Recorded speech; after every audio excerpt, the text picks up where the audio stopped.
que se desarrolla fundamentalmente para atender las cuestiones de innovación tecnológica y del conocimiento dentro de las ciencias sociales en un tema tan complejo como es la conformación de la opinión pública en el contexto de la pandemia COVID-19 en México.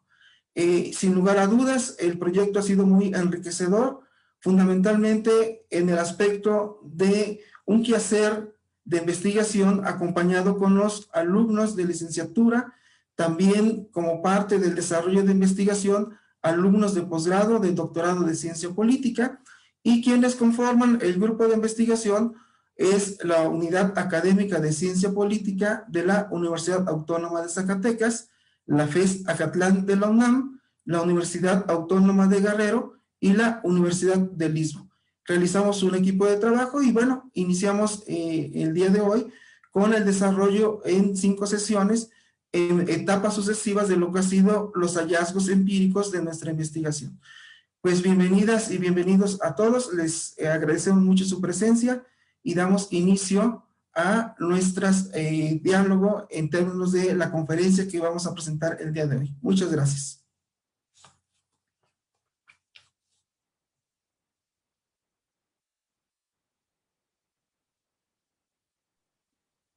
Muchas gracias por las palabras, doctor. Y bueno, ahora, sin más, damos paso a la conferencia que hoy hemos venido a tomar. Y para esto doy la palabra a la moderadora que actuará el día de hoy, la doctora Gabriela Gutiérrez Ortuño.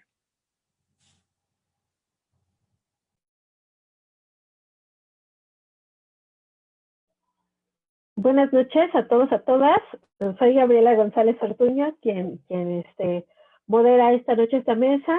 Bienvenidos, bienvenidas. A mí me parece muy importante lo que se presenta el día de hoy, ¿no?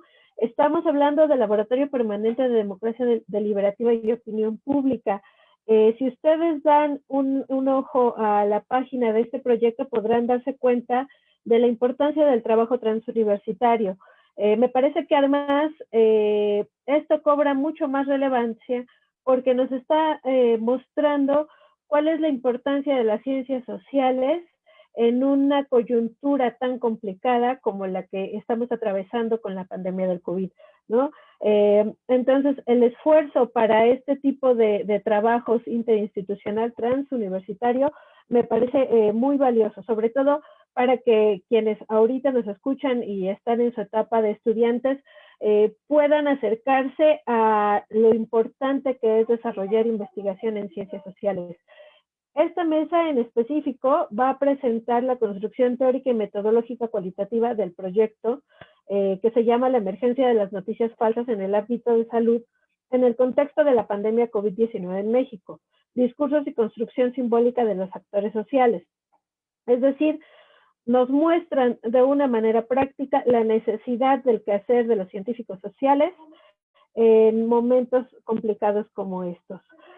Nuestro primer conferencista, ya lo escuchamos hace unos momentos, es el doctor Noé Hernández Cortés. Él es docente investigador de tiempo completo, titular C en la Unidad Académica de Ciencia Política de la Universidad Autónoma de Zacatecas. Es perfil deseable PRODEP.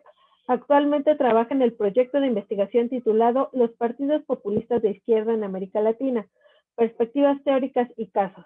Es responsable técnico del proyecto de investigación CONACYT, la emergencia de las noticias falsas en el ámbito de la salud en el contexto de la pandemia COVID-19 en México, discursos y construcciones simbólicas de los actores sociales. Su actual línea de investigación es Estado, regímenes políticos y conflictos sociales. Por favor, doctor, le damos la palabra.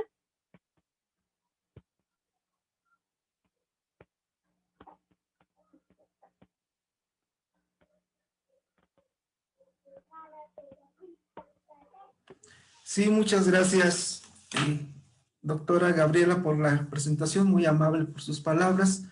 En efecto, vamos a desarrollar el día de hoy, vamos a compartir pantalla, vamos a desarrollar lo que son las partes medulares del proyecto de investigación de CONACYT 31-20-27 y vamos a desarrollarlo en 3 partes, 3 momentos.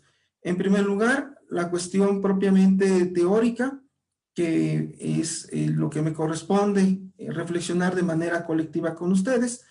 Y posteriormente la doctora Juquila va a desarrollar la parte propiamente metodológica del proyecto, y Marco Antonio de la FES Zacatlán va a desarrollar su experiencia dentro del proyecto de investigación.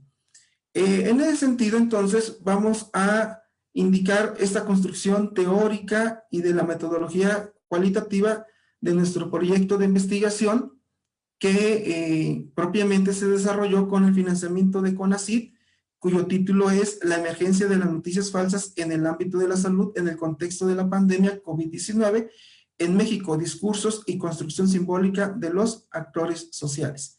Siguiente presentación, por favor. Bien, como ya les comentaba, este es un grupo de trabajo en donde se incorporan alumnos de licenciatura y alumnos de posgrado de la Universidad del Istmo de Oaxaca, del Instituto Internacional de Estudios Políticos Avanzados Ignacio Manuel Altamirano, de la Universidad Autónoma de Guerrero, la Facultad de Estudios Superiores Acatlán UNAM y la Unidad Académica de Ciencia Política de la Universidad Autónoma de Zacatecas, que es la institución que es el sujeto de apoyo por parte de CONACYT. Siguiente, por favor. El proyecto CONACYT está dentro de la disciplina, de nuestra disciplina de las ciencias sociales, dentro del desarrollo científico de comunicación. Es importante mencionar que el Consejo Nacional de Ciencia y Tecnología, en una convocatoria 2020-1, da inicio a un conjunto de iniciativas a partir del mes de junio del presente año para incidir en términos de las ciencias sociales, formas de problemáticas que va presentando la pandemia de COVID-19. Entonces, hubo varios proyectos, distintas universidades han participado en las mismas y se presentaron, en este caso, la propuesta por parte de nuestras instituciones. Ganó el concurso, como ustedes saben, eso también es parte de la comunidad científica, y el día de hoy pues estamos presentando con ustedes los primeros resultados de nuestra investigación. Siguiente, por favor. Bien, el objetivo general tiene que ver en primera instancia algo muy importante dentro de la ciencia política, la relevancia que está tomando la teoría del discurso para poder tener investigación empírica en relación a los diferentes actores sociales que conforman lo que es la opinión pública. En primer lugar, en una sociedad polarizada como la nuestra, uno de los objetivos centrales es encontrar e identificar estos antagonismos discursivos que se dieron a nivel nacional en los medios de comunicación de cobertura nacional, que fue el enfoque en el cual nosotros miramos nuestro estudio. Y algo relevante es que el punto de reflexión de nuestra investigación tiene que ver en el ámbito democrático. Por esa razón, nosotros en el objetivo general de nuestra investigación nos trazamos identificar esos antagonismos de los distintos actores sociales en la opinión pública mexicana en un contexto de crisis sanitaria como fue o es en este momento la pandemia de COVID-19. Siguiente, por favor. Bien, ¿cuáles son los enfoques teóricos? Y aquí viene lo relevante. Creo que una de las cuestiones muy significativas de nuestro proyecto de investigación es el acompañamiento de alumnos, alumnas de licenciatura, tanto en la recolección de los datos como en las discusiones propiamente teóricas del proyecto, así como también en la redacción de documentos de trabajo. Eso ha sido muy enriquecedor, indudablemente, y el proyecto, en lo cual también en una retroalimentación tanto con nuestros alumnos de licenciatura como los de posgrado, de doctorado, específicamente en ciencia política, hemos discutido estas vertientes de los enfoques teóricos. Como ustedes saben, en la investigación, para poder observar, siempre es importante tener un constructo teórico, de dónde partimos para poder resolver un problema de investigación.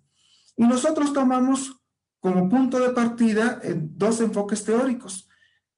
Uno que tiene que ver con lo que se conoce en la literatura, la democracia radical, que es, sus representantes son filósofos relevantes de finales del siglo XX y siglo XXI, que es Laclau y Moore. Y la democracia deliberativa, representantes indudablemente Habermas, Dreiset y Chambers. Siguiente, por favor. En esa parte del constructo teórico, me voy a detener cuál es la relevancia de la democracia radical. Algo interesante, las dos teorías del discurso vinieron a renovar la teoría política y por consiguiente impactó en el ejercicio de nuestra disciplina de la ciencia política y también dentro de la administración pública, teniendo como punto de partida la reflexión sobre el discurso. La democracia radical parte de una ontología social. Supone que el mundo se instituye a través del conflicto, a través del antagonismo, lo que en la literatura se le conoce como lo político. Esta democracia radical no quita del mundo social el conflicto, siempre está presente y se instituye. Y dentro de esta teoría, el discurso se entiende como algo lingüístico, pero también como algo extralingüístico. Es decir, el discurso es algo performativo, llama a la acción de los agentes sociales. Eso es muy importante indicarlo, porque por discurso no solamente se entiende aquello que hablamos de forma oral o lo que escribimos. Tanto Laclau como Moore tienen un concepto de teoría del discurso mucho más amplia que tiene que ver con la agencia de los actores. Es decir, el lenguaje no solamente es de forma oral o escrita, sino también tiene que ver con la agencia, con los actos que hacemos. A esto le llamamos que el discurso es performativo. Indica que son las acciones de los actores sociales y esta conformación de los distintos actores dentro de un espacio social siempre está cruzado por el antagonismo y por el conflicto. Por ejemplo, la teoría de los movimientos sociales es muy clara cuando construye los discursos a partir del conflicto, por ejemplo, de un movimiento socioambiental.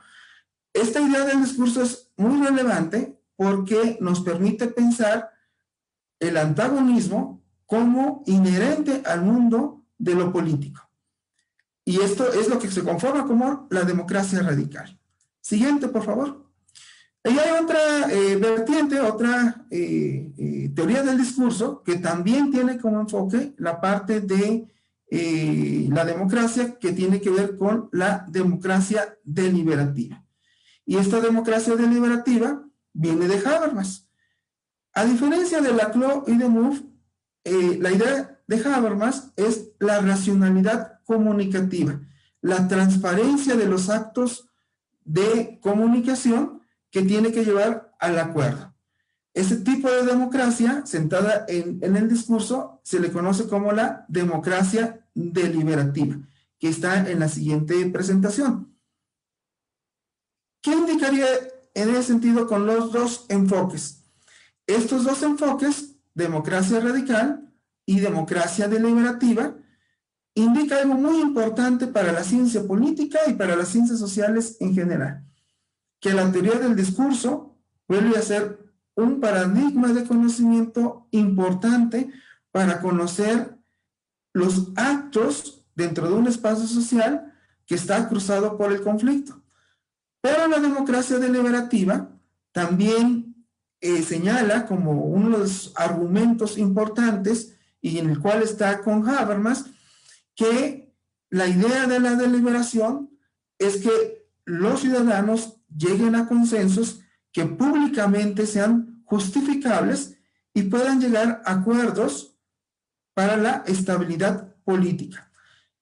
Si bien es cierto que en estas dos teorías, democracia radical y democracia deliberativa, tenemos una tensión teórica, lo que nosotros hemos encontrado también es que la teoría de los movimientos sociales nos permite pensar, por ejemplo, que dentro de un conflicto, al interior de ese conflicto, se pueden dar espacios deliberativos. ¿Qué indica esto? Y esto son de las investigaciones y de las aportaciones que ha hecho de la Porta desde la teoría de los movimientos sociales. Indica que dentro del conflicto, dentro del antagonismo, se pueden dar espacios deliberativos, espacios de consenso. Y aquí es donde nosotros encontramos una agenda de investigación muy interesante, porque podemos ver teóricamente que la democracia radical y la democracia deliberativa, si bien desde sus mundos ontológicos, su manera de ver el mundo social, entran en tensiones, podemos encontrar reconciliaciones fundamentalmente mirando y reflexionando con la teoría de los movimientos sociales, que nos indica deliberación dentro de espacios antagónicos.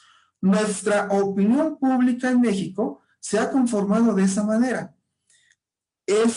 O lo que encontramos a partir del discurso, son básicamente opositores, actores que están propiamente construyendo sus proyectos políticos, y que encontramos ese antagonismo, pero también es una oportunidad para pensar en la democracia deliberativa.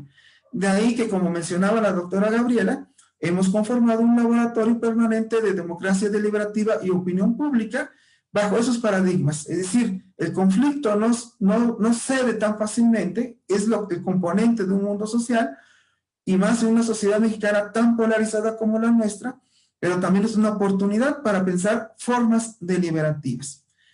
Siguiente presentación, por favor. Y eso es el enfoque teórico en lo cual nosotros estamos posicionándonos para llevar a cabo la investigación que vamos a presentar el día de hoy.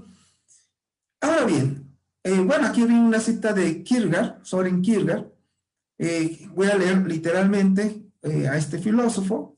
Recuerden ustedes que además dentro de la filosofía, un filósofo de la tragedia, ¿no? del desgarramiento humano, nos dice: existen dos maneras de ser engañados. Una es creer lo que no es verdad, la otra es negarse a aceptar lo que sí es verdad. Algo muy importante que podemos señalar y reflexionar es que desde la conformación de la opinión pública en Europa en el siglo XVIII y la prensa en el siglo XIX, de hecho, la idea habermasiana de cómo se configura la opinión pública europea, como también, por ejemplo, en la Nueva España, propiamente en México, algo relevante y significativo es que siempre ha estado presente lo que hoy llamamos las noticias falsas, la desinformación, o bien las fake news que ahora están en el mundo contemporáneo y que ha sido atención de la ciencia política en la reciente literatura académica que nosotros podemos observar. Siguiente presentación, por favor.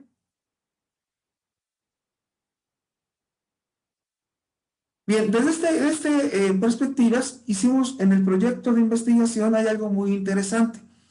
Si bien es cierto que la desinformación como formas de luchas políticas han estado presentes desde el siglo XVIII, recordemos nosotros a Tocqueville, que hacía responsables a los filósofos de la Ilustración por incentivar lo que era el espíritu revolucionario. Ya Tocqueville lo decía desde el siglo XVIII, y esta idea de las fake news en ciencia política específicamente, pero también nos apoyamos en las ciencias de la comunicación, es una literatura muy reciente, que algunos autores identifican con un momento de la llamada posverdad, y tiene que ver con las luchas políticas, fundamentalmente en Gran Bretaña con el Brexit, y en los Estados Unidos con el ascenso en su momento de las elecciones del 2016 con Donald Trump.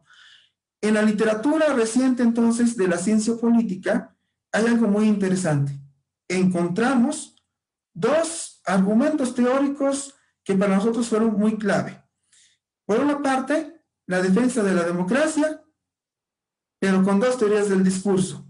La teoría del discurso llamada postestructuralista, que es de Laclau y Mouffe, que tiene que ver con la democracia radical, y la teoría de la acción comunicativa, que tiene que ver con Habermas y toda la escuela de la democracia deliberativa. Algo interesante es que esas dos teorías del discurso han reflexionado teóricamente sobre la composición, o más bien la arquitectura conceptual de lo que es la democracia. Por un lado, democracia radical, y por otro lado, democracia comunicativa. Bueno, o deliberativa. Siguiente, por favor, siguiente presentación. Dentro de esos dos niveles, entonces, podemos encontrar una riqueza conceptual en donde la teoría del discurso viene a ser fundamental para la construcción teórica de cómo los distintos actores enuncian sus discursos y que tienen formas o incidencia performativa.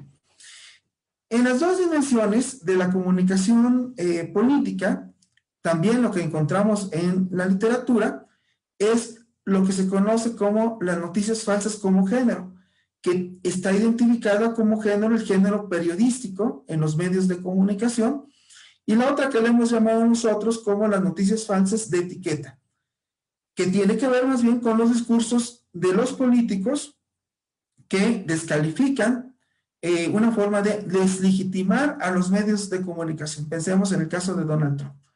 O bien, también, como dice Jaworski, los medios de comunicación como formas de poder corporativo que enuncian intereses corporativos, intereses económicos. Y es muy valioso rescatar aquí a Adam Jaworski.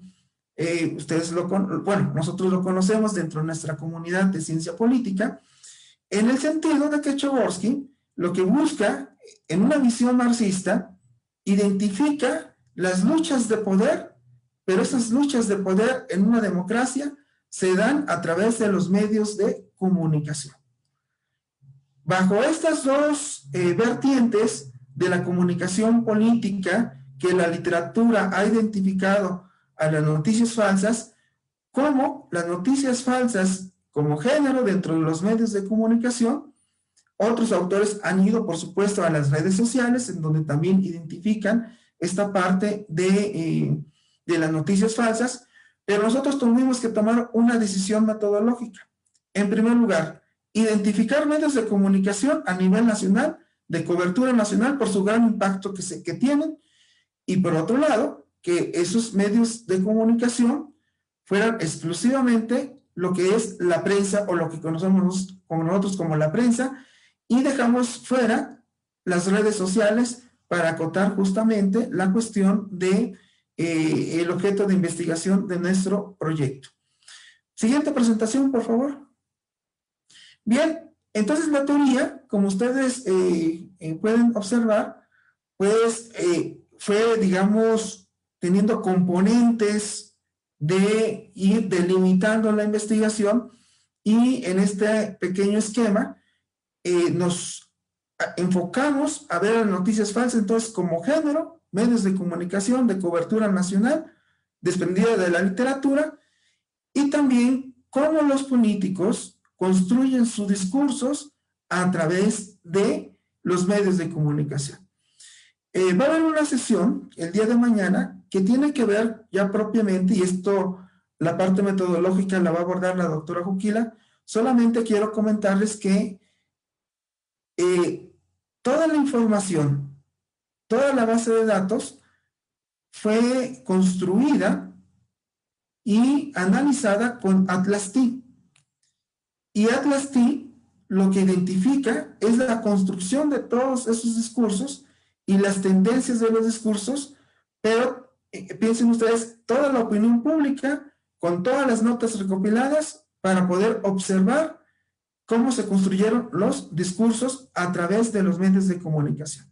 Pero bueno, esto va a ser una sesión posterior. Un poco quiero comentarles, adelantar, ¿no?, que toda esta construcción teórica, cuando Habermas llama opinión pública, para nosotros fue todo este conjunto de discursos que se recolectaron en esta base de datos y que han sido procesadas en el Atlas-T. Siguiente presentación, por favor.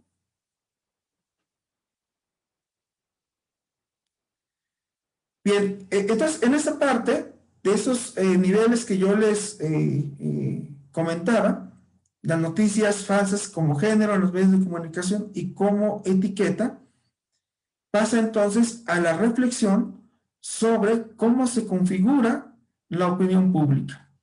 Y la opinión pública, lo que encontramos también en la teoría, digamos, lo verificamos empíricamente. Y empíricamente, en efecto, esto claro que empíricamente son las tendencias de nuestra base de datos, que va a hablar más adelante la doctora Bukila. Y encontramos el antagonismo en los discursos por un conjunto de categorías que hicimos o configuramos dentro del Atlas Team, pero también encontramos momentos de la deliberación pública. El antagonismo de oposición política, de cierto uso de palabras de manera constante, fundamentalmente lo encontramos en los meses de marzo, abril, mayo, ¿no? Fueron los más intensos, y en torno a la política de salud que emprendió el gobierno federal. Es decir, una idea de democracia para la CLO y MUF, el antagonismo a contracorriente del pensamiento propiamente más liberal, el antagonismo es propio de una democracia radical. Pero para Habermas, ese antagonismo puede haber espacios de deliberación pública.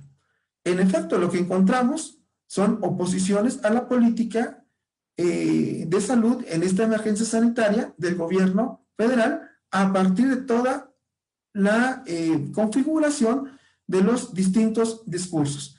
Pero algo muy importante, el antagonismo dentro de la democracia radical es algo significativo porque nos da una idea de que hay un pluralismo dentro de esa opinión pública. A diferencia de una dictadura en donde la opinión pública lo dice solamente un agente, que es el Estado totalitario, por ejemplo, ¿no? No hay que olvidar que Habermas ha pensado su democracia deliberativa justamente por el ascenso del nazismo europeo. De ahí nace esa idea de la democracia deliberativa. Ahí tiene, digamos, sus raíces filosóficas y su reflexión más profunda tiene que ver con el Holocausto en Europa. Bien, entonces, esta configuración de nuestra literatura teórica se confirmó en la parte de la evidencia empírica. Siguiente presentación, por favor. En este sentido, las noticias falsas, nuestro quehacer metodológico no fue identificar si una noticia es falsa y otra es verdadera, como por ejemplo, Genaro Villamil lo hace con Infodemia. Más bien, nosotros lo que hicimos es configurar toda la opinión pública de enero a octubre a través de sus distintos discursos con una base de datos que abarcó varios medios de comunicación de cobertura nacional, pero lo que identificamos, de acuerdo con una literatura de ciencia política, lo que construimos en términos teóricos y metodológicos fue pensar a la noticia falsa como un discurso político, como un concepto fundamentalmente político que incide dentro de una comunidad, en este caso la comunidad mexicana, en un contexto de crisis como es la pandemia de COVID-19. Y es lo que encontramos. Por supuesto va a haber más sesiones y la sesión del día de mañana ya son hallazgos propiamente empíricos. Bien, de mi parte sería mi intervención. Muchas gracias a todas y todos y le cedo la palabra a la doctora Gabriela para que le dé paso, me parece que es ahora la doctora Bukila. Muchas gracias a todas y todos. Gracias.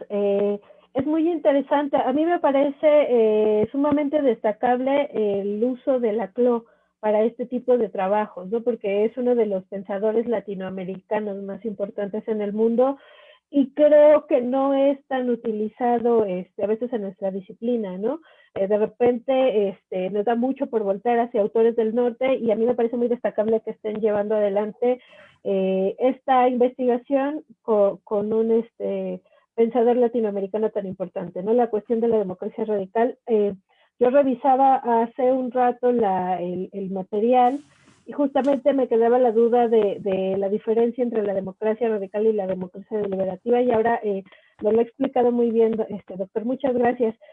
Además, creo que es algo de importancia básica, ¿no? Diferenciar y poder sistematizar todas estas noticias falsas para también ir demostrando cuáles son los intereses que hay detrás del uso de los discursos, ¿no? Muchas gracias, doctor. Pero bueno, ahora vamos a continuar con la parte metodológica, que también vale mucho la pena, es muy sustanciosa, con la doctora Juquila Araceli González Nolasco. Ella es maestra y doctora en sociología por el Instituto de Ciencias Sociales y Humanidades de la Benemérita Universidad Autónoma de Puebla. Es licenciada en Filosofía por la Facultad de Filosofía y Letras de la UAP también, y actualmente es profesora investigadora en el Departamento de Administración Pública de la Universidad del Istmo, Campus Ixtepec, Oaxaca. Cuenta con el reconocimiento de perfil de desarrollo de PRODEP y ha sido responsable técnico del proyecto CONACYT PRODEP. Pertenece al Cuerpo Académico de Políticas Públicas de la Universidad del Istmo y sus líneas de investigación son Problemas y Procesos Sociales y Políticas Públicas. Actualmente es colaboradora del proyecto titulado, el que tenemos aquí presente, la emergencia de las noticias falsas en el ámbito de la salud en el contexto de la pandemia COVID-19 en México, discursos y construcción simbólica de los actores sociales, financiado por CONACYT.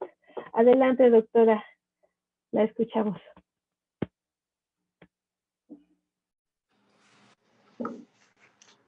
Muchas gracias, doctora Gabriela González, por la presentación.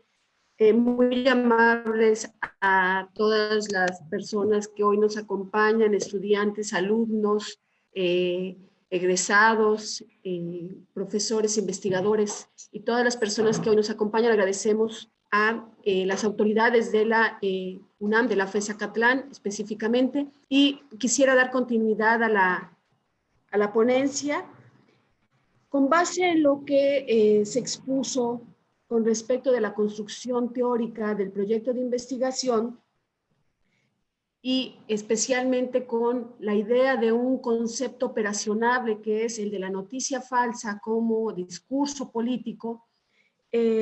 Analizamos varias cuestiones. La primera es qué tipo de metodología era la más apropiada para pasar a un segundo nivel que nos permitiera explicar desde una construcción teórica, bajo estos dos modelos explicados por el doctor Noé, pero que nos permitieran dar cuenta de la evidencia empírica sobre la situación que nos ocupaba, que tenía que ver con las noticias falsas y con en la emergencia de esta contingencia sanitaria.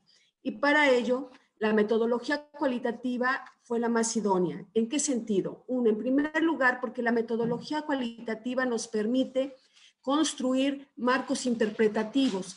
Esta es una peculiaridad de la metodología cualitativa, en donde los datos que se construyen están formados a través de discursos, de las narrativas que encontramos en las diferentes notas periodísticas, y a partir de ello, entonces, también pensamos en cómo delimitar este proyecto de investigación desde esta perspectiva cualitativa. Y para eso recurrimos a lo que es un estudio de caso de acuerdo con John Gehring. La característica del estudio de caso es que busca ser intensivo y en sus unidades de análisis. Y la idea en concreto era la identificación de esas notas que se estaban produciendo en el entorno de la política pública de salud contra el COVID-19 en nuestro país en este año. La siguiente, por favor. En ese sentido, la metodología tiene por característica situarnos de manera muy puntual en varios elementos. Una de ellas fue construir objetivos que nos permitieran construir una base de datos hemerográfica. Para ello diseñamos, en primer lugar, una metodología que tuviera como primer objetivo recopilar información. El proceso de recopilación de la información referente a esa comunicación pública sobre las acciones que emite el gobierno federal en atención a la epidemia por COVID era importante para poder identificar esos discursos lingüísticos y extralingüísticos. De ahí que la identificación de esas narrativas en las agendas de comunicación, especialmente de los emisores no estatales, pero también los estatales, se volvieron importantes para poder identificar cómo se estaban gestando estos procesos antagónicos con respecto de las decisiones políticas que desarrollaba el gobierno de la República. En ese sentido, los objetivos nos permitieron la creación de un manual. La siguiente, por favor. La siguiente. En el manual que se crea como parte de este proyecto de investigación, se crearon, no hay una diapositiva antes, perdón, antes de las herramientas hay una diapositiva antes, creo que tiene que ver con la, sí, no es que está antes, no sé cómo está ahí. No sé cómo está ahora, si lo podemos, no le avance, sino retrocede. Si puedes retroceder, por favor. No, en la temporalidad, sí, por favor, estamos en la temporalidad. Ok, para la creación del manual, entonces, se determinó la temporalidad de la recolección de la información. Esta temporalidad se construye de enero a octubre de este año, en el que se tomaron dos consideraciones para la temporalidad del proceso de investigación empírica. El primero fue un comunicado que emite el gobierno mexicano llamado 015, Acciones de Preparación y Respuesta ante el Nuevo Coronavirus, para la protección de la salud en México, que emite el gobierno federal para indicar que se ha puesto en marcha las acciones de política pública en materia de salud ante la emergencia sanitaria que está viviendo el mundo, y en específico, pues las acciones van concernientes al Estado mexicano. Ese entonces se toma a partir del día 22 de enero como un primer inicio en el que, valga la redundancia, inicia propiamente las acciones de política pública, y el corte que se realiza es en el mes de octubre, bajo la consideración oficial emitida en la conferencia matutina de Presidencia de la República, dicha en el 30 de junio del 2020, en donde se habla de que se espera que para octubre hubiera un proceso de mitigación de la epidemia, y lo cual no indicaba propiamente el término de la epidemia, sino más bien un proceso de mitigación, de descenso de los casos de coronavirus. Y entonces este periodo de tiempo, que además era el más intenso con respecto de la difusión de información, que fue lo que se detectó previo a la identificación de la temporalidad, entonces se decidió la construcción de esta línea de tiempo.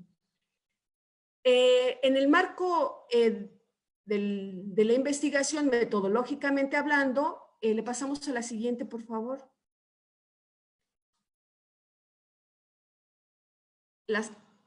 Se crearon herramientas e instrumentos de recolección de datos.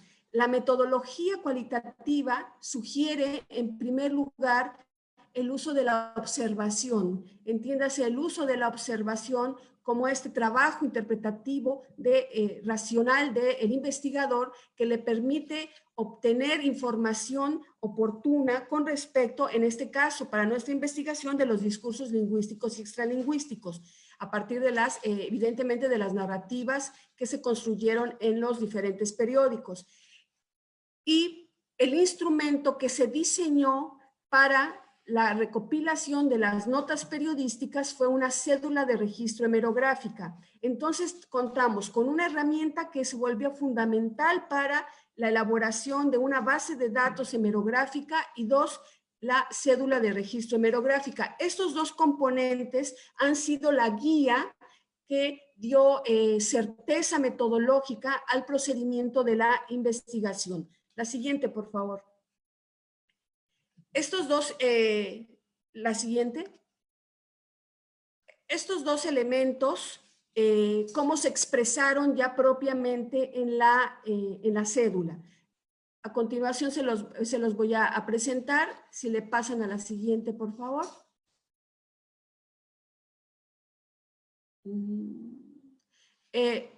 Bueno, en lo que pasa a la siguiente, si quisiera mencionar que se diseñó este manual metodológico para la creación de la base de datos, que en ese manual se escribía todo aquello que era importante a saber por parte de los responsables del registro de los datos. Este manual, además, ha sido de mucha utilidad porque permite que estudiantes de licenciatura, aquellos que ya han tomado cursos de metodología de la investigación, pueden participar de este tipo de actividades de recopilación de información, dado que no es un, ¿cómo llamarlo?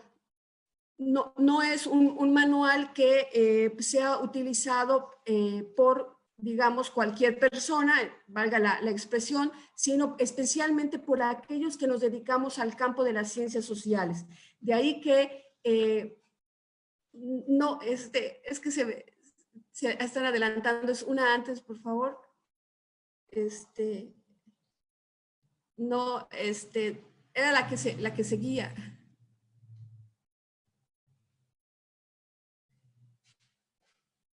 No, no. No sé, tenemos ahí algunas complicaciones con la, vamos con las fuentes de información, si no me fallas las fuentes de información. Hay una disculpa, creo que es la conectividad que nos alenta todo el procedimiento, pero las fuentes de información, ¿cuáles fueron las fuentes de información a las cuales recurrimos para el diseño de la metodología? Se consideraron aquellos medios de comunicación, tanto estatal como no estatal. Especialmente pusimos atención en esos medios de comunicación no estatal para observar en concreto cómo se van configurando esos campos discursivos de la opinión pública. Y se consideraron únicamente versiones digitales. Cabe mencionar que no se utilizaron versiones impresas, ni tampoco se realizó lo que llamamos en el lenguaje tradicional trabajo de campo. En primer lugar, porque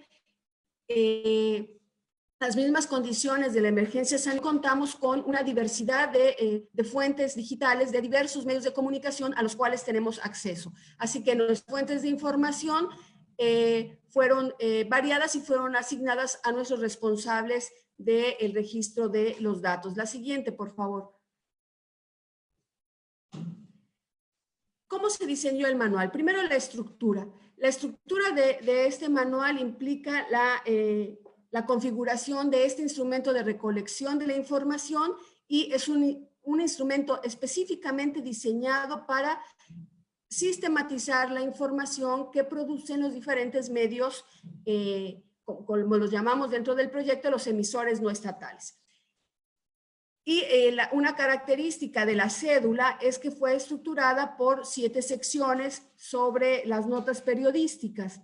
Este manual metodológico es valga mencionar, es un producto del proyecto CONACYT que se entregará también como parte de los productos finales de este proyecto. Y en la estructura de este instrumento queda diseñada con la finalidad de que aquellos investigadores que estén interesados en crear desde sus propios marcos teóricos, crear análisis sobre las tendencias que se producen a raíz de la emergencia sanitaria, pues podrán encontrar en ese manual un recurso muy importante para saber cómo se hizo el proceso de recolección de la información y cómo esta se puede analizar. La siguiente, por favor. La siguiente. Ok, ¿cuáles fueron las indicaciones para el llenado de las cédulas? En primer lugar, una de las indicaciones importantes era que los responsables del registro de estas cédulas fueran especialmente personas que se dedican al campo de las ciencias sociales. Recordemos que el marco teórico lo tenemos construido desde el campo de la ciencia política, ¿verdad? Desde dos, ya lo explicó el doctor, desde dos modelos de la democracia radical y deliberativa. Entonces necesitábamos en su momento personas que estuvieran familiarizadas también con el lenguaje. Y esto fue muy útil gracias a la participación de los estudiantes de la FES Acatlán, estudiantes de licenciatura, que con mucho entusiasmo fueron partícipes de la compilación de información que dieron como producto una base de datos cualitativa.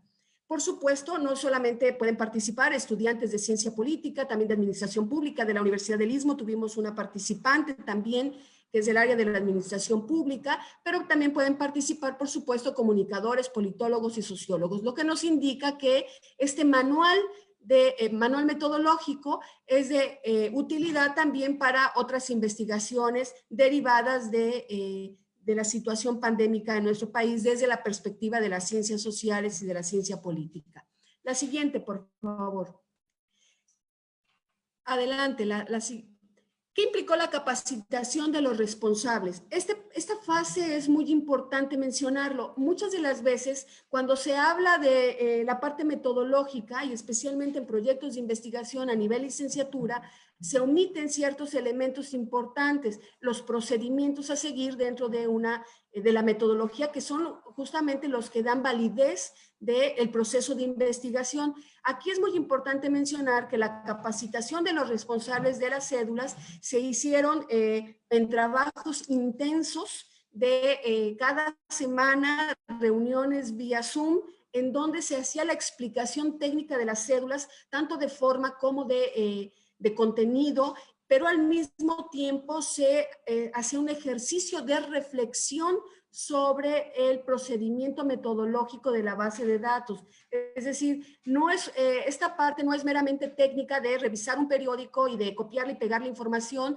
sino es un proceso metodológico, el cual el responsable del registro debía tener claridad de lo que se está buscando en el proyecto de investigación, alcanzar los objetivos, ¿verdad?, que estaban planteados al inicio del proyecto y que nos permitieran en consecuencia alcanzar los resultados mismos que serán expresados el día de mañana. Entonces, estas reuniones fueron muy fructíferas, de mucha participación por parte de los jóvenes estudiantes de licenciatura de la FES y de la UNISMO, porque desde dudas muy básicas como la forma de citación, la forma en la cual se debe presentar una nota, era fundamental, y tenía la explicación de por qué debían cuidarse ciertos elementos, así como las preguntas que solían plantearse los estudiantes fueron de mucha utilidad y de enriquecimiento para el análisis de los datos. La siguiente, por favor. La siguiente. Acá tenemos una parte del manual. En el manual, además de dar las indicaciones generales, la conceptualización de los términos que se utilizaron dentro de la fase metodológica, aquí podemos encontrar las instrucciones de esa cédula, cómo debían llenar esa cédula, qué debían poner en cada uno de los espacios que estaban diseñados con un objetivo específico, de tal manera que cada indicación que se expresaba en la cédula de registro hemerográfica tenía un propósito. Es por ello que el manual indica en cada una de sus 7 secciones cuál es la instrucción precisa, cuál es el objetivo y qué instrucciones en consecuencia debían atender. Por supuesto, las 7 secciones tenían que ser cubiertas en su totalidad, lo cual implicó un trabajo intenso, especialmente porque había periódicos, como por ejemplo el Heraldo de México, que en el mes de marzo publicó alrededor de 16 notas. En un solo día sobre materia de COVID, publicó alrededor de 16 notas, lo cual significaba un reto muy fuerte por parte de los responsables del registro. La siguiente, por favor. Quiero indicar En esta sección 5, si ustedes recuerdan, en una diapositiva anterior, hablé de que una de las herramientas metodológicas era la observación.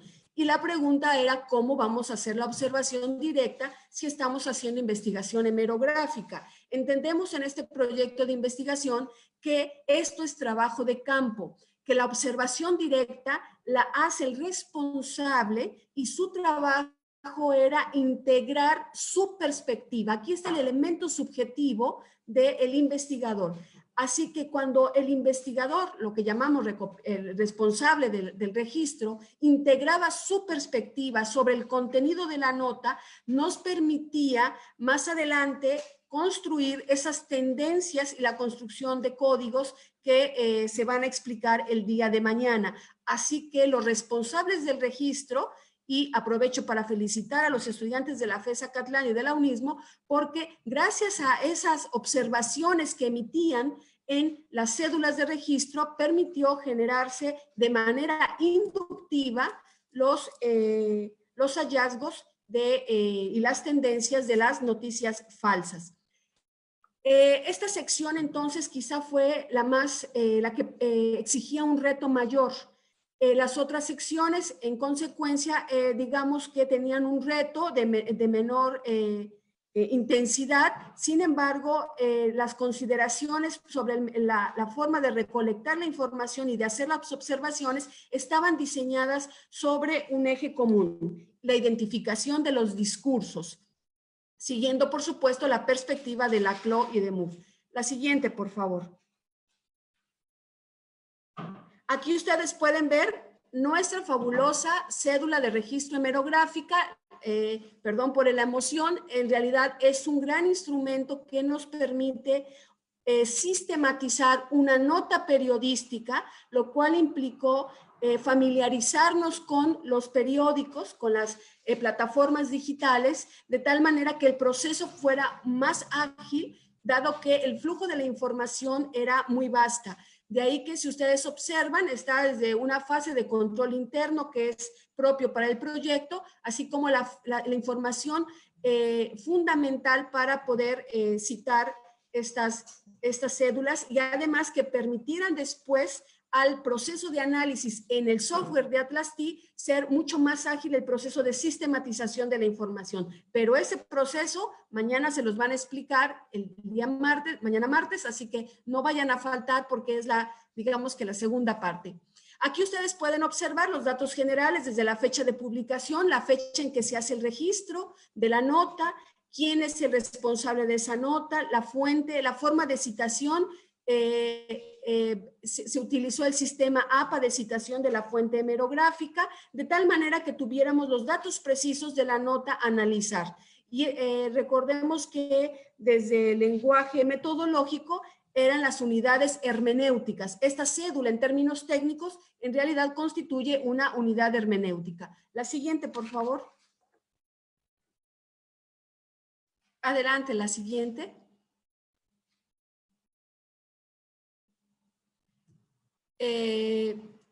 La segunda parte de la cédula, si ustedes observan, incluye el género informativo. Esto implicó también tener el conocimiento, y en el manual está expresado cuáles son los diferentes géneros informativos que se utilizan en el periodismo, y se tenía que seleccionar el tipo de género periodístico. Cabe mencionar como dato, como un resultado, es que metodológicamente lo que más encontramos en las notas fueron noticias, encontramos entrevistas y también crónicas, y por supuesto artículos y editoriales, pero el género informativo que predominó fue el de la noticia. Esto tiene una explicación también, y refiere justamente a la tendencia por enunciar por parte de los medios de comunicación los datos sobre el estatus de la epidemia, nivel de mortalidad, el grado de mortalidad, la mortalidad, los casos infectados, los decesos, los casos negativos, etcétera. Y observen ustedes que además tenemos aquí la sección de la observación directa.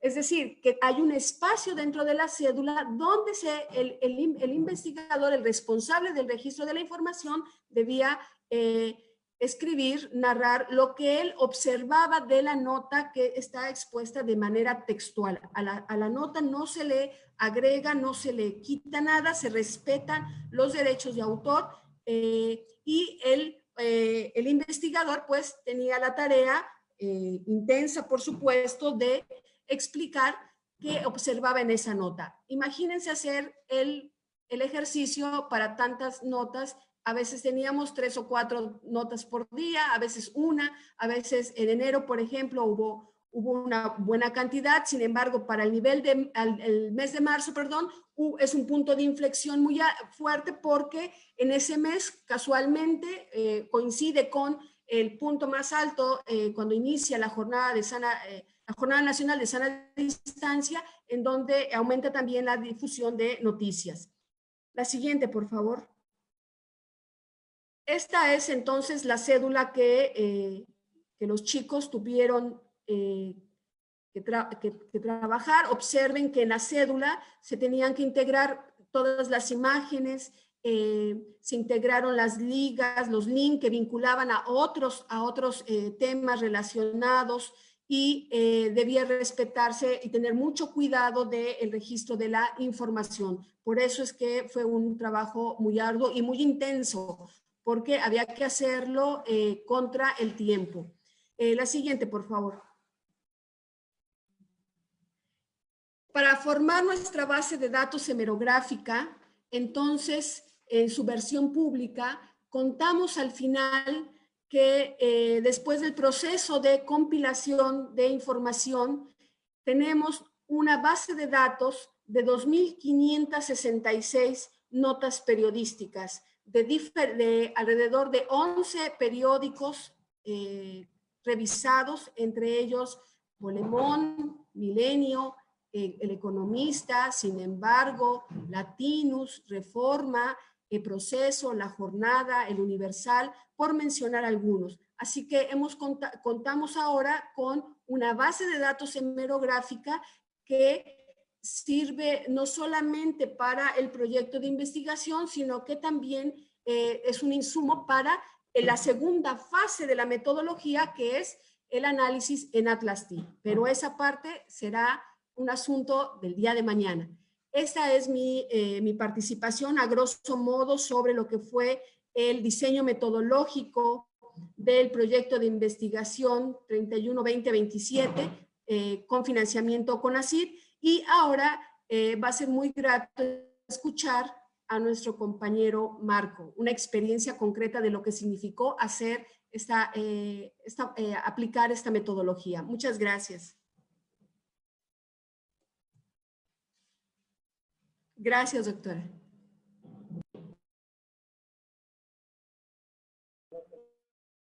Muchas gracias, doctora Juquila. Es muy interesante lo que nos plantea, ¿no? Porque nos deja ver la importancia del equipo de trabajo con el que nos estamos rodeando para llevar adelante la investigación, la relación que hay entre la teoría y el diseño de los instrumentos metodológicos, la importancia de la claridad de los instrumentos y de la investigación cualitativa, ¿no? A mí eso me parece también muy destacable, porque a veces en esta necesidad de demostrar que las ciencias sociales somos ciencias, se cae en una cuestión meramente cuantitativa, y aquí parece que con una buena cantidad de cédulas se da muestra de la importancia de la calidad de la investigación cualitativa, ¿no? Entonces, me parece un trabajo por demás plausible. Nos están dejando con muchas ganas de escuchar las ponencias del día de mañana.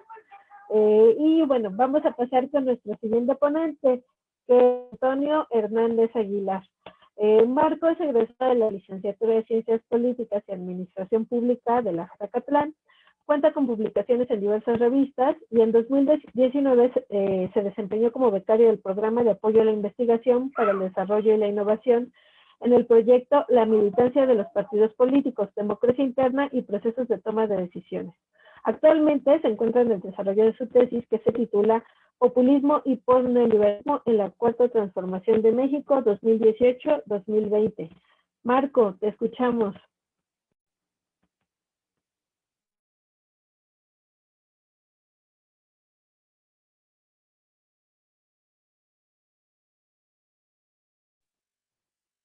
Hola, muy buenas noches a todos y a todas. Es muy placentero estar compartiendo espacio con el doctor Noé, con la doctora Juquila, para comentar mi experiencia acerca de mi participación en este proyecto con ACID sobre el COVID-19, la desinformación, las noticias falsas y su alcance. Pues bueno, no sé si puedan poner las diapositivas. La siguiente, por favor. Pues mi experiencia está centrada en diferentes factores, ¿no? El primero de ellos es el hecho de entender el COVID y la infodemia, perdón, como dos fenómenos paralelos.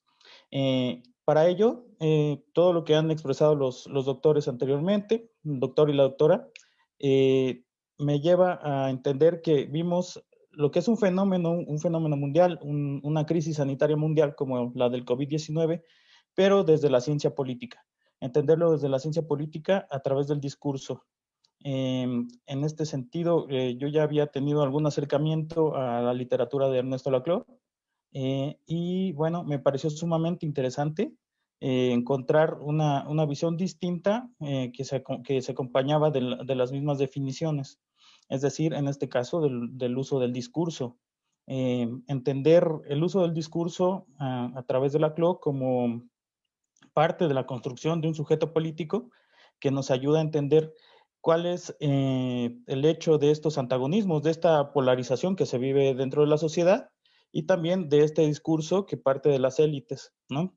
Que parte de la élite que está en el gobierno y de la élite que está en la oposición y que permea hacia los seguidores de los distintos polos en esta visión de lo político. También es entender que esta visión de la democracia deliberativa y la democracia radical encuentran ciertos puntos de intersección en el cual podemos cuestionarnos cuál es la predominancia de lo que la democracia radical considera como más importante, que es el conflicto, que incluso lo considera como la naturaleza de la democracia como tal, con su contraparte que es la democracia deliberativa, que busca llegar al consenso a través del debate de las ideas, ¿no? Bueno, esta es una forma de dar interpretación a lo que nos llevó a entender este estudio cualitativo. Por un lado está el hecho de la construcción simbólica y el otro de los antagonismos de la epidemia en México. Lo que pude observar durante mi participación en el proyecto a la hora de la elaboración de la captura y sistematización de las cédulas de registro hemerográfico es que en los primeros meses del 2020 encontrábamos información que provenía de agencias internacionales, ¿no? De agencias de noticias internacionales.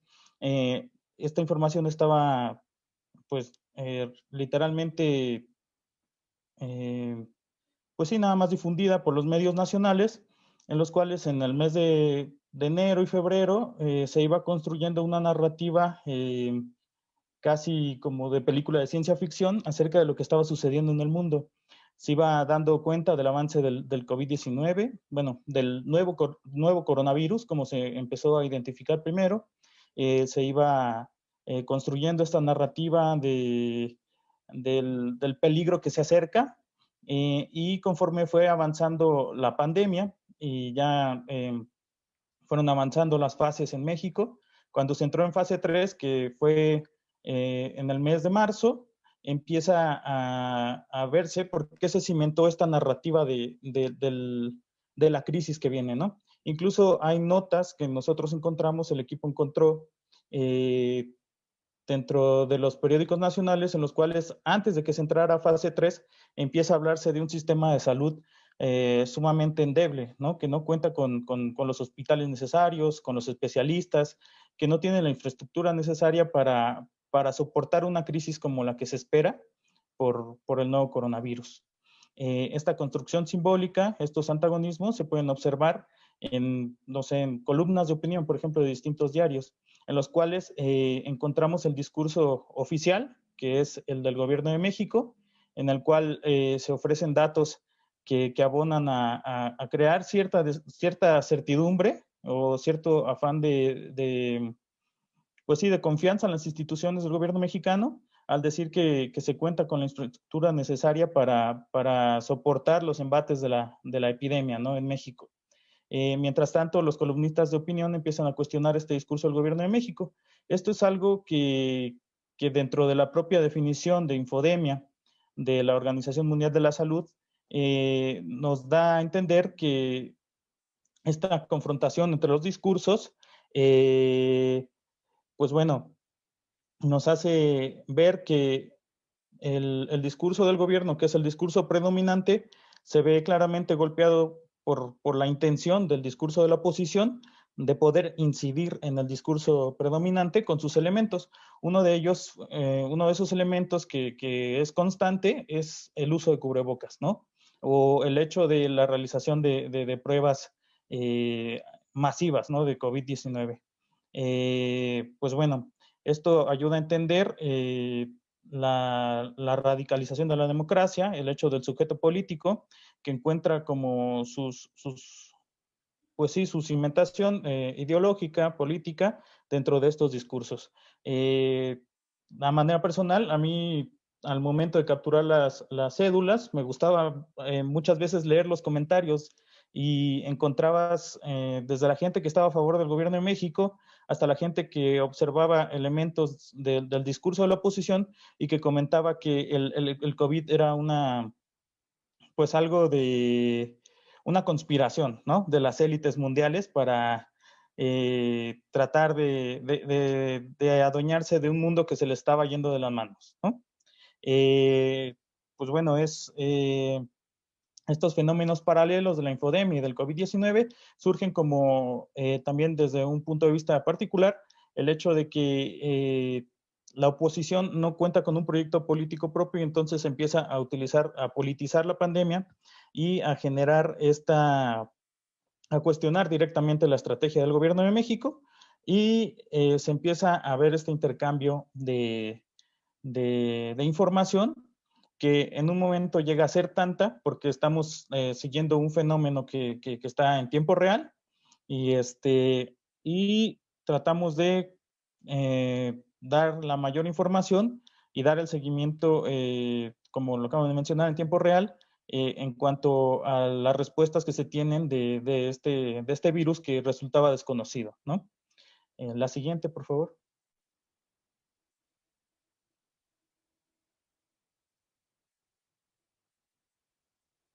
Bueno, lo que pone en la siguiente diapositiva, pues bueno, otra parte de la experiencia en este proyecto de investigación fue encontrar un referente empírico, perdón. Este referente empírico de saber qué es el discurso. O sea, la literatura nos muestra Laclau, si ustedes se sientan a leer a Laclau, en la razón populista, por ejemplo, te habla de la construcción de un sujeto político, cómo es que el discurso influye en la construcción de este sujeto político, pero al momento de ya situarlo en cuanto al proyecto, te das cuenta que ese discurso está permeado de distintos factores que influyen en el éxito de ese discurso, ¿no? Un ejemplo de ello es que el discurso del gobierno de México, principalmente el del presidente López Obrador, es el neoliberalismo nos dejó instituciones muy endebles, sobre todo en el tema de la salud, y esto nos deja ver que encuentra eco en la sociedad, porque pues, ¿quién no ha asistido a un hospital de seguridad social y ha notado todas las carencias que se sufren en estas instituciones, ¿no? El segundo punto es estudiar la crisis sanitaria desde una perspectiva sociopolítica. Entender el por qué esta crisis sanitaria, esta epidemia, dado que estamos hablando del caso mexicano, viene a sumarse al fenómeno de polarización, ¿no? A entender por qué se utiliza el COVID-19, siendo que es una emergencia sanitaria que debería de unir a los opositores y al gobierno en turno para lograr el mayor de los éxitos en su combate, nos lleva a esta polarización, ¿no?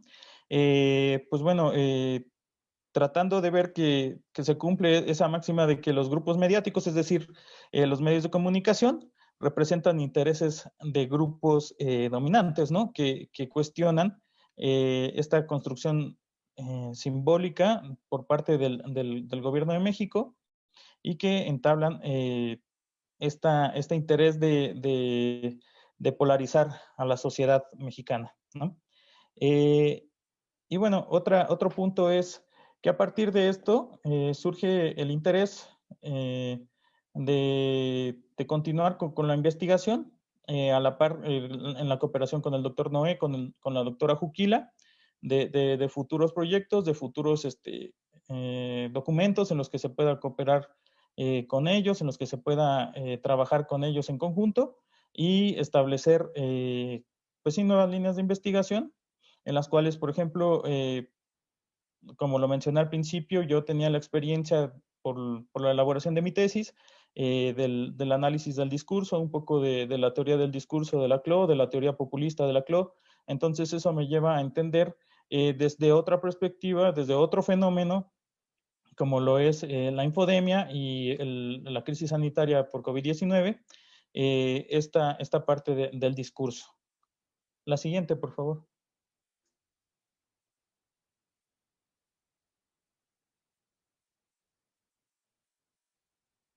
Bueno, esto ya es una parte más relajada, más personal, ¿no? Durante todo el tiempo que estuvimos trabajando en el equipo que participó en este proyecto, en este estudio cualitativo, hubieron reuniones, como bien lo contó la doctora Juquila, en las cuales, aparte de recibir información o instrucciones por parte del doctor Noé, de la doctora Juquila, el equipo expresaba sus diferentes puntos de vista. Muchas veces, en cuanto a la forma en que estábamos encontrando la información.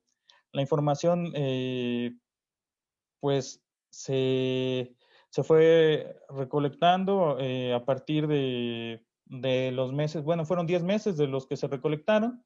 Como les decía, en los meses de febrero y marzo fue cuando hubo un tamaño más grande de captura de cédulas, hubo más noticias, y fue donde empezamos a ver que teníamos que platicar acerca de lo que íbamos encontrando. Y también lo que agradezco al doctor Noé, a la doctora Juquila, es que a nosotros, a los compañeros de la FES Acatlán, los estudiantes de licenciatura, nos permitieron tomar la palabra, también expresar lo que teníamos en cuanto a dudas, en cuanto a propuestas, y permitirnos realmente integrarnos al equipo y sentirnos parte de la investigación, una parte importante de la investigación.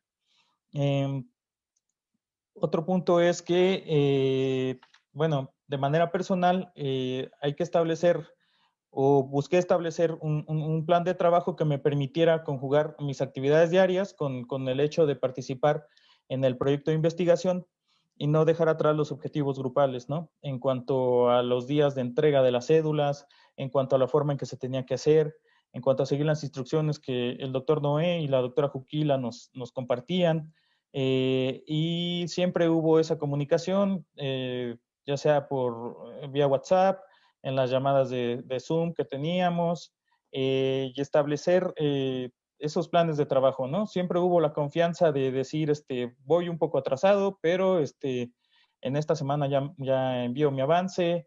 Fue muy satisfactorio notar esa cooperación de equipo, ¿no? Encontrar grandes compañeros, gente que yo no tenía el placer de conocer de la FES Acatlán y que me permitieron aprender de la investigación que estábamos llevando a cabo, ¿no? De la captura de las cédulas, entender también diferentes puntos de vista, también entender que no te puedes muchas veces dentro de una investigación llevar por los apasionamientos, ser un tanto más imparcial, dejar de lado los posicionamientos políticos, las inclinaciones políticas, las simpatías, y entender que estás trabajando en un proyecto de investigación que lo que busca es dar certidumbre a a lo que la sociedad busca como información, ¿no? Contribuir. Ese es el siguiente punto, o sea, la satisfacción de poder contribuir, de aportar a la sociedad a través de la investigación. El hecho de que tú estés realizando una investigación o que estés formando parte de un proyecto de investigación te permite darte cuenta que las herramientas que adquiriste en mi caso, que adquirí durante la licenciatura, me permiten establecer este intercambio de opiniones con gente que ya tiene más experiencia, como son el doctor Noel, la doctora Juquila, y con mis compañeros que siguen estudiando la licenciatura y que nos ayudan a refrescar estas ideas que adquirimos durante la licenciatura. Como bien lo mencionó la doctora Juquila, con materias de investigación, de metodología, que nos ayudan a complementar lo que es las lecturas que tenemos en cuanto a teoría, ¿no? Sin despreciar también la parte de la administración pública. En lo personal, siempre me he inclinado por la parte de la investigación, porque me parece sumamente importante el hecho de la contribución de la ciencia política mexicana. Y pues, a pesar de que muchas veces puede no resultar tan glamuroso, tan de reflectores,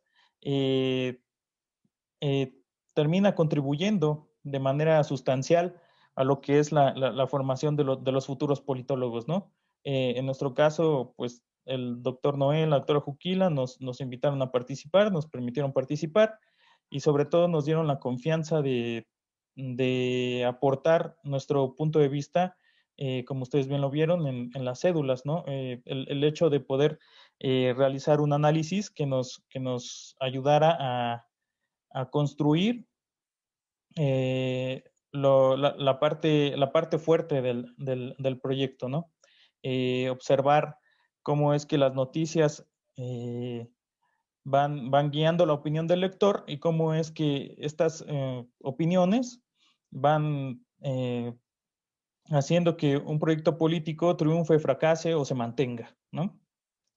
De mi parte sería todo. No me queda más que agradecer públicamente al doctor Noel, al doctor Juquila por todo su apoyo, por la oportunidad y también a las autoridades de la FES Acatlán por el espacio. Muchísimas gracias.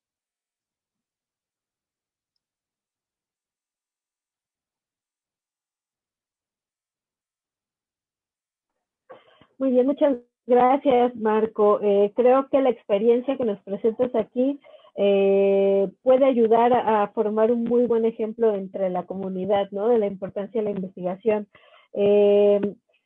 Además, me parece que presentas muy bien, ¿no? Las formas en las que se prueba empíricamente lo que se lee a lo largo de la carrera, lo que se trabaja en la tesis propia. ¿Cómo se prueba empíricamente las relaciones de poder en estos espacios de deliberación pública, ¿no? Entonces creo que nos has dado un gran ejemplo y también varias pistas de organización, ¿no? Cómo empatar las decisiones personales con un equipo de trabajo en estos contextos. Y bueno, me avisan que solo va a haber una ronda de preguntas y respuestas. Ya se trató de englobar en una lista las que tenemos, entonces voy a empezar con la de José Pliego, que pregunta, de acuerdo con lo que han expuesto, ¿creen que difundir información falsa por parte de los actores políticos, medios de comunicación y empresarios es un riesgo para la democracia? Y de ser así, ¿cómo monitorear o detectar estos actores para que no difundan información falsa? Que es en buena medida lo que están presentando, ¿no? ¿Quién quiere comenzar a responder esto?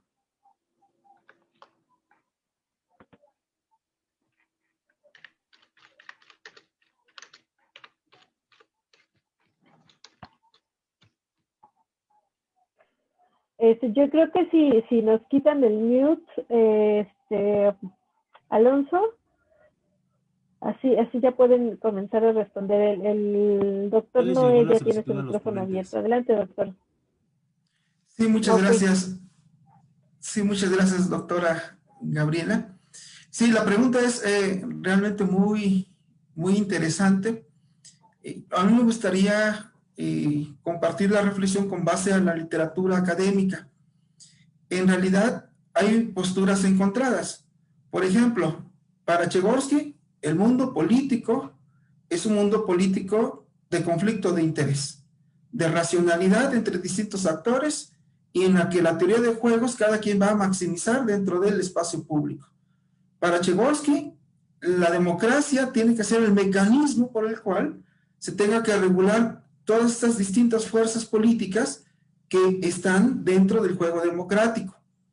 Digamos que Tchaikovsky tiene un punto de vista que llamamos en ciencia política teoría política positiva, es decir, describe el mundo tal y como es. Pero desde otra posición, fundamentalmente de la democracia deliberativa, con Chambers, por ejemplo, que se posiciona dentro de la teoría política normativa, es decir, estos autores construyen su discurso a través de ideales regulativos. ¿Qué es lo que debería ser la democracia? Para esos autores, y específicamente para Chambers, debe introducirse la ética como un valor fundamental dentro de la democracia. Pero a diferencia de Tchaikovsky, para Chambers hay que defender un ideal regulativo ético. Y este ideal regulativo ético tiene que ver con la idea de que los medios de comunicación se autorregulen en términos de una ética de un bien común. Entonces hay realmente disputas. En realidad la pregunta es sumamente interesante, pero hay tensión en su explicación. Los normativistas propiamente señalan ideales regulativos de democracia y por supuesto la desinformación, las noticias falsas hacen un daño a la opinión pública, a la deliberación pública. Pero autores como Tchaikovsky es lo que va a señalar es que el mundo de la política es así y el mismo mecanismo de la democracia como forma de teoría de juegos, la democracia se tiene que autorregular en términos de la opinión pública. Creo que nosotros lo que encontramos específicamente es que la opinión pública, en términos de un pluralismo, en donde hay distintas voces, en efecto, la misma opinión pública, el mismo medio o el mundo de la comunicación puede encontrar sus propios mecanismos de autorregulación. De hecho, es un gran debate académico, porque por algunos autores señalan que debería haber medidas regulatorias, pero eso es también, digamos, pone en tensión la idea de las libertades. Entonces, hay una tensión ahí. Creo que no hay una sola respuesta. Hay un camino de reflexión y específicamente para el caso mexicano, en donde tenemos una sociedad sumamente polarizada, este planteamiento es muy interesante y creemos nosotros que el pluralismo de los medios de comunicación retratan antagonismos, pero que también podemos encontrar la oportunidad de que tengan sus propios mecanismos autorregulatorios a la manera como señala Tchaikovsky. Gracias, doctora Gabriela.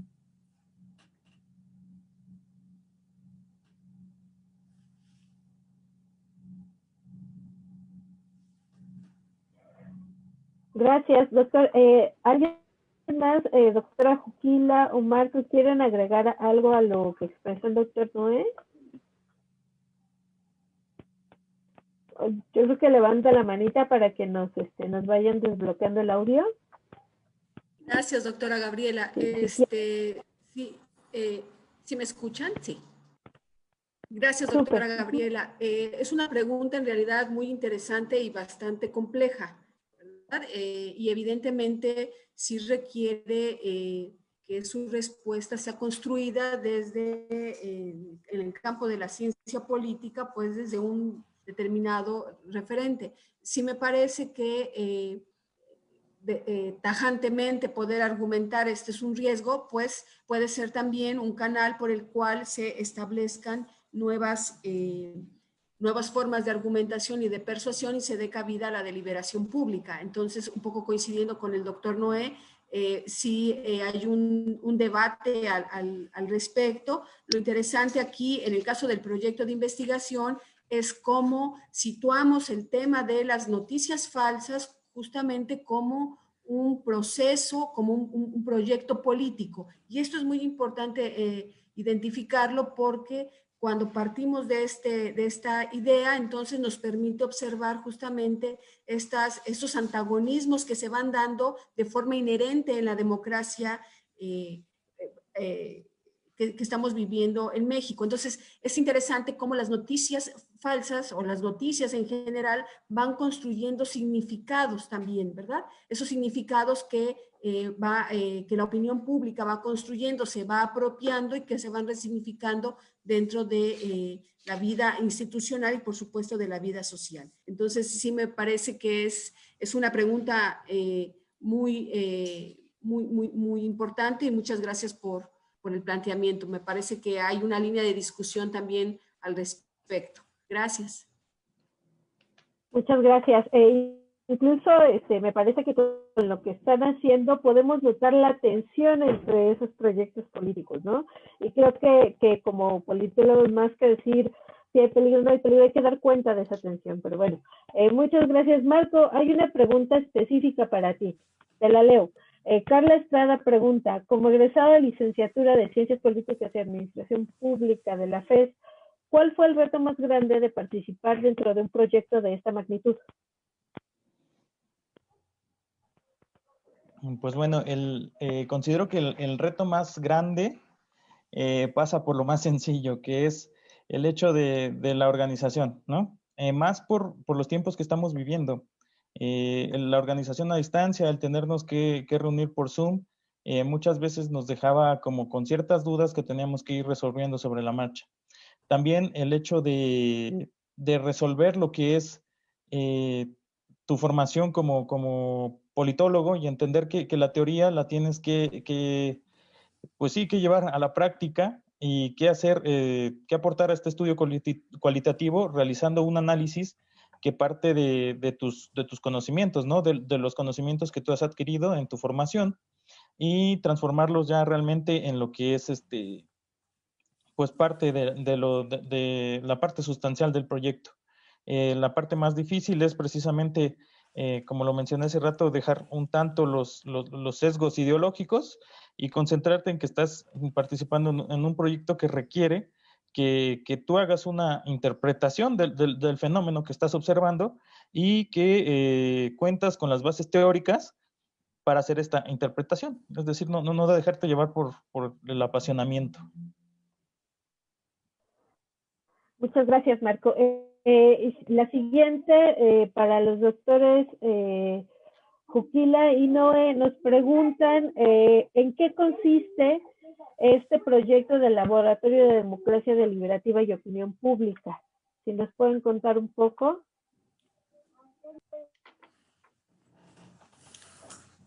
Sí, muchas gracias por la pregunta, doctora Gabriela. El Laboratorio de Democracia Deliberativa y Opinión Pública tiene como quehacer fundamental en estos momentos del proyecto realizar metodología cualitativa en la interpretación de los medios de comunicación de cobertura nacional.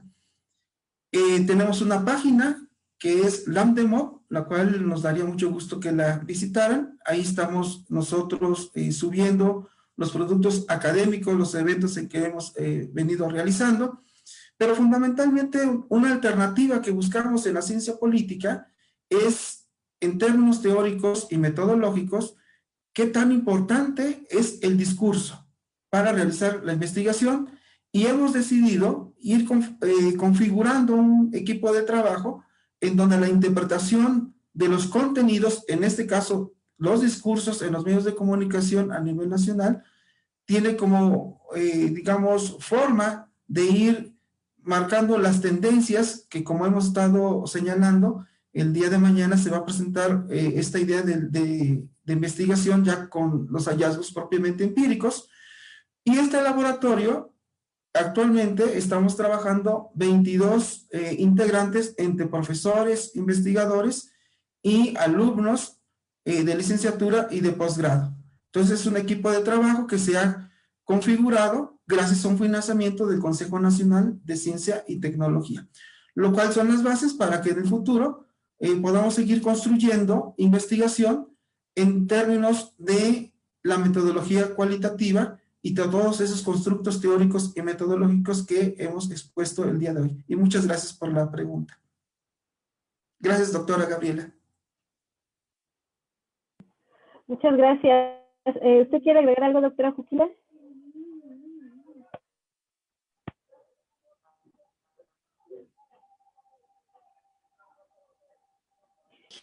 No se escucha, ¿verdad? Ahí está. Perdón, muchas gracias por la pregunta. Quisiera hacer mención que el Laboratorio de Democracia Deliberativa y de Opinión Pública es un producto del proyecto CONACYT y es un producto permanente. Esto es muy importante porque permite dar continuidad a los procesos de investigación. Resalto este elemento porque muchas de las veces creemos que en un proyecto CONACYT, en la medida en que se entregan resultados, pues ya acabó el proyecto, ya acabó la investigación. Entendemos la investigación también como un proceso. La ciencia se construye así como un proceso, es algo que hay que ir madurando y el laboratorio va a servir de espacio. De hecho, ya está sirviendo como tal. Entonces es un espacio de reflexión continua, no solamente de los marcos teóricos desde el discurso que nos permiten explicar este fenómeno de la ciencia, de la desinformación y las noticias y de la construcción de la opinión pública, sino que además también es un espacio para ir observando las diferentes estrategias metodológicas que desde la teoría del discurso se pueden implementar para dar continuidad a una diversidad de investigaciones y que además pues, permite la colaboración interinstitucional, ¿verdad? También lo cual es muy importante dentro de la investigación en las ciencias sociales. Entonces, es un laboratorio que ojalá, como dice el doctor Noé, ¿verdad? Aprovechamos para invitarlos a que visiten la página de Facebook. Tiene su página, por supuesto, el laboratorio, se lo estaremos pasando. Facebook, está en Twitter también, y ojalá que puedan dar seguimiento a lo que realiza el laboratorio, que también es importante mencionar que estamos ubicados desde una perspectiva científica, de investigación, ¿no? La idea es aportar, contribuir a la transformación social desde el espacio de la investigación. Muchas gracias. Ojalá que la visiten. Muy bien, muchas gracias, doctores. Ahora la última pregunta que hace Leonardo Daniel Calderón. ¿Qué piensan sobre el constante ataque al presidente de la República por parte de los medios de comunicación y su constante desacreditación y la constante desacreditación del presidente hacia los medios?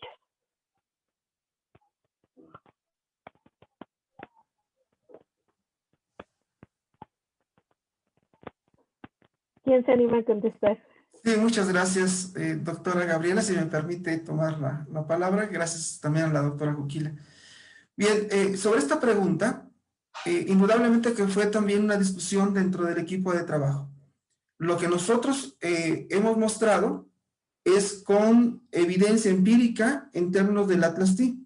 Y en efecto, lo que encontramos es una oposición política en los distintos discursos. Hay unos diagramas de el Atlas-T que nos muestra la intensidad justamente de dónde provienen los discursos en un espacio público como el mexicano, que está polarizado. Lo que tenemos aquí, y eso fue parte de la discusión también de carácter analítico, es que, como dice Lowy, cuando hay un cambio de gobierno, hay un cambio de política pública, pero Lowy señala que el cambio de política pública significa presupuesto, es decir, significa dinero. Y el cambio de gobierno de Andrés Manuel López Obrador, que es un cambio reciente en el caso mexicano, siguiendo a Lowy, es propiamente un cambio de política pública, cambio de poder y, por supuesto, de distribución en términos del presupuesto. Esto, digamos, como trasfondo, ya propiamente en la evidencia empírica, en efecto, la opinión pública está cruzada por una polarización, lo que hemos llamado en términos del discurso el antagonismo constante, que en unas gráficas se observa la intensidad en el periodo de marzo, de abril, de mayo. Esta parte es muy intensa y tiene que ver con una sociedad sumamente polarizada. La ciencia política había identificado la polarización exclusivamente en términos de los legislativos, pero ahora la reciente literatura ha intentado ir más allá de las instituciones de los congresos y ha identificado que en las sociedades encontramos justamente mayor polarización, en este caso en los medios de comunicación. Siguiendo al lobby, un cambio de gobierno es un cambio de política pública y por supuesto de presupuesto que daña a muchos actores, dice el lobby. En el cambio de gobierno hay perdedores y hay ganadores y es lo que estamos viviendo actualmente en México. Y muchas gracias por la pregunta. Pues bueno, agradecemos mucho la presentación de este marco teórico metodológico del proyecto que está llevando adelante, que yo quiero recalcar, ¿no? Muestra la importancia de las ciencias sociales en este tipo de crisis. Bueno, las invitamos a que se unan al resto de mesas en donde se van a presentar los resultados ya de forma más amplia. Las mesas son martes, miércoles y jueves. Mañana hay una a las 11 y una a las 5 de la tarde. El miércoles hay una a las 5 de la tarde y el jueves a las 7. Entonces, va a ser el mismo día de reunión que utilizaron para el día de hoy, el código de acceso igual se va a estar transmitiendo por el Facebook del programa político. Así que acompañen, por favor, este proyecto tan interesante y tan bonito. Muchas gracias a todas y a todos.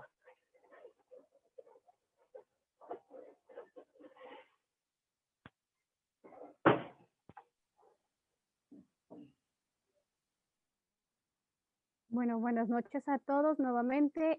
Agradecemos nuevamente al doctor Noé Hernández, a la doctora Juquila, a Marco Antonio que nos presentó su experiencia, doctora Gabriela González que nos hizo favor de moderar esta mesa. Y pues bueno, sin más, yo solamente me resta nuevamente agradecerles la oportunidad de abrir los espacios para los estudiantes de Acatlán. El presentar también este proyecto ahora con nosotros invita precisamente lo que decíamos al inicio. Todo este proceso metodológico que se ve a distancia, pero que es básico precisamente para dejar detrás solo la opinión, ¿no? La opinión pública y con esta experiencia del análisis empírico de la nota periodística llevada de manera metodológica veía yo la cédula de registro que es completamente detallada.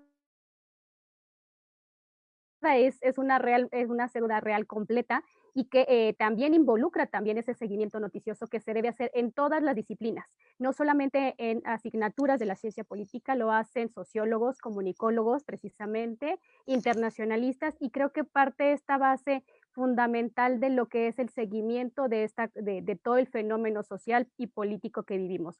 Obviamente de este fenómeno de salud y que involucra la pandemia de COVID. Muy interesante el proyecto y estaremos invitándolos, como bien dice la doctora, bueno, todos los doctores aquí a la presentación de los resultados de esta investigación tan interesante. Si me permiten leer las constancias de participación, agradeciendo, insisto, su participación en esta noche. Así es que pues me permito dar lectura a la constancia y que a nombre de la División de Ciencias Socioeconómicas de la FES Acatlán, la Facultad de Estudios Superiores Acatlán extiende la presente constancia al doctor Noé Hernández Cortés por haber impartido la conferencia Construcción Teórica y Metodológica Cualitativa del proyecto de investigación CONACYT 31-2027, en el marco de este foro sobre la emergencia de las noticias falsas en el ámbito de la salud en el contexto de la pandemia COVID-19 en México. Discursos y construcción simbólica de los actores sociales, llevada a cabo esta noche 23 de noviembre del 2020. Muchísimas gracias, doctor. Muchas gracias, muy amable. Muchas gracias. Y pues de igual forma también agradecemos y otorgamos esta constancia a la participación de la doctora Juquila Araceli González Noraco, igualmente por haber impartido esta conferencia sobre la construcción teórica y metodológica cualitativa en este proyecto de investigación CONACYT 31-2027. En este foro, insisto, que tendrá lugar estos 4 días, y sobre la emergencia de las noticias falsas en el ámbito de la salud en el contexto de la pandemia COVID-2019 en México, discursos y construcción simbólica de los actores sociales, llevada a cabo este 23 de noviembre del 2020. Las firma ambas la doctora Claudia Márquez Díaz, que es nuestra jefa de división de Ciencias Socioeconómicas. Asimismo, también agradezco. Muchísimas gracias. Muchas gracias, doctora Juquila. Y pues bueno, finalmente doy lectura a la constancia que se otorga a Marco Antonio Hernández Aguilar por su participación en esta conferencia de la construcción teórica y metodológica cualitativa del proyecto de investigación CONACYT 31-2027, de igual forma en esta conferencia celebrada el 23 de noviembre del 2020. Muchas gracias por el espacio. Y bien, pues nuevamente a la doctora, insisto, leo la constancia que se otorga a la doctora Gabriela González Ortuño, quien moderó esta conferencia, la construcción teórica y metodológica cualitativa del proyecto de investigación CONACYT 31-2027, igual celebrada en esta noche del 23 de noviembre del 2020. Muchísimas gracias a todos. Y bien, a los demás, los participantes, los seguimos invitando a la presentación de los resultados de este proyecto de investigación.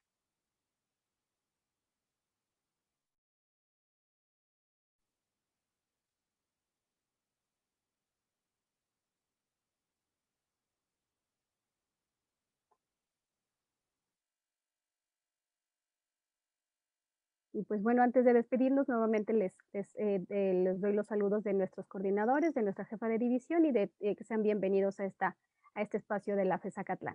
A todos nuestros estudiantes, muchísimas gracias por darse cita hoy. A nuestros alumnos, a mis alumnos, les doy las gracias también por estar en esta noche acá. Y bueno, ya estaremos platicando todos y finalmente pues muchas gracias a todos los participantes. También doy las gracias a los profesores, Carlos Guadarrama, que está por acá, a la maestra Elba Chávez, también profesores de nuestro programa político, grandes docentes y sobre todo también investigadores que están aquí presentes con nosotros. Muchas gracias. Así es. Alonso, pues si gustan ya también dar por terminada la sesión. Mil gracias. Bueno, muchas gracias a todos por el día de hoy acompañarnos. Como dijo la doctora Gabriela Ortuño, los invitamos a que sigan dentro de esta participación en el foro que se está presentando a lo largo de la FES Zacatlán durante esta semana, durante los días martes, jueves y viernes. Pueden checar el cartel en la página de la APDEMOP, así en la página de Facebook, así como en la página del programa político de la Facultad de Estudios Superiores Zacatlán. Muchas gracias a todos por su asistencia y nos vemos el día de mañana.